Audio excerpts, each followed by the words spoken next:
Hey, good afternoon. One of my goals for 2024 is to make a homemaker's guide, which basically it's going to be free for you guys that are just like all my favorite recipes, home remedies, things I've learned in the garden, and just things like that. So I'm going to do a couple series of lives, things about sourdough, all that kind of stuff. That I can add to the homemaker's guide. So you guys are going to see them just in snippets here, but I'm going to put it all together eventually for 2024. So the first one I wanted to do, which is making elderberry syrup, because that's one that I'm doing today and that I do often. I get my elderberries on Amazon. They're organic and I just freeze them when I'm not using them. It uses about 2/3 a cup of elderberries.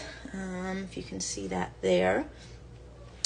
So I get a lot of uses out of one bag. That's like $20. I use cinnamon sticks from a local store, cloves, fresh ginger that I chop up, water, and then honey. This is probably the most expensive part about all of it, especially if you're getting like local, raw, unfiltered honey, which is the best that you can get. If you are a mom and you're doing this for a baby under 1, make sure not to use honey. You can use maple syrup instead. But if you are local to me, drop a comment here or send me a DM and I can send you the lady that I got this from, because she is very local to me. And it's like their family business, which is super cool. Anytime you can buy it from someone local instead of supporting Amazon is always ideal. So, you know, if you know someone that makes elderberries, let me know. But basically what I did is I heated up the back. Okay. Whoops, she got a notification and messed up my live there. But you bring them up almost to like a boil. It just starts to bubble and you turn it down and simmer it for 30 to 45 minutes. So that's what I've already done. So now the process that I'm gonna do is I drained it into here. So it really doesn't make a ton, but it actually will expire eventually. Mine lasts about a month, so you don't need a ton.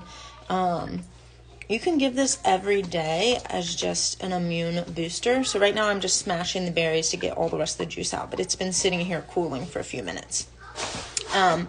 You can take it every day as an immune booster, or you can just give it like every 2 hours if you're sick and fighting something, or your kids are fighting something.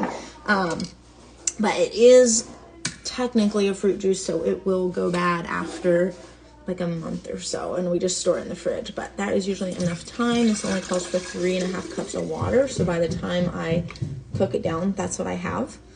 We'll just take like a tablespoon or something, and then I get a knife here. Now I am going to add the honey. And then you did want it to cool before you did all this, so that's why I was just letting it sit there and cool. And then I am just going to stir it in. Stir it in and add it to the fridge.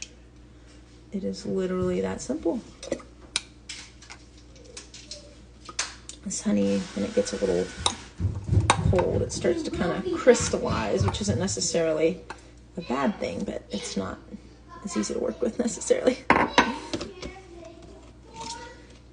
All right, so there it is. You can see it in the bottom here. And I'm just gonna stir this honey in. Once again, if you have a baby under 1, don't use honey, use maple syrup. This would be better if my honey was more runny, but I'm just gonna stir this in, and that is that simple. So there's our live about how to do elderberry syrup.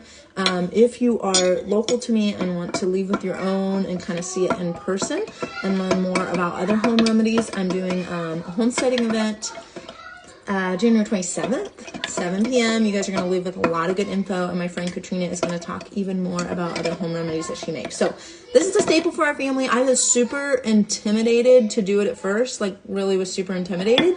And I was like buying it from my chiropractor and stuff like that. And then they ran out at my chiropractor and I was like, I can do this myself. I finally did it and it was great. So I think maybe that's how it goes a lot of times. Like before you try it, it seems really intimidating. And then once you do it, you're like, oh, it's not that hard. So my next thing for January is to try kombucha for the first time, because that's one that's been intimidating me, but I know I can do it. So tell me if this was helpful, and let me know if you need any links to the things that I bought. And I'm excited to share more of these home remedies and homemaking recipes.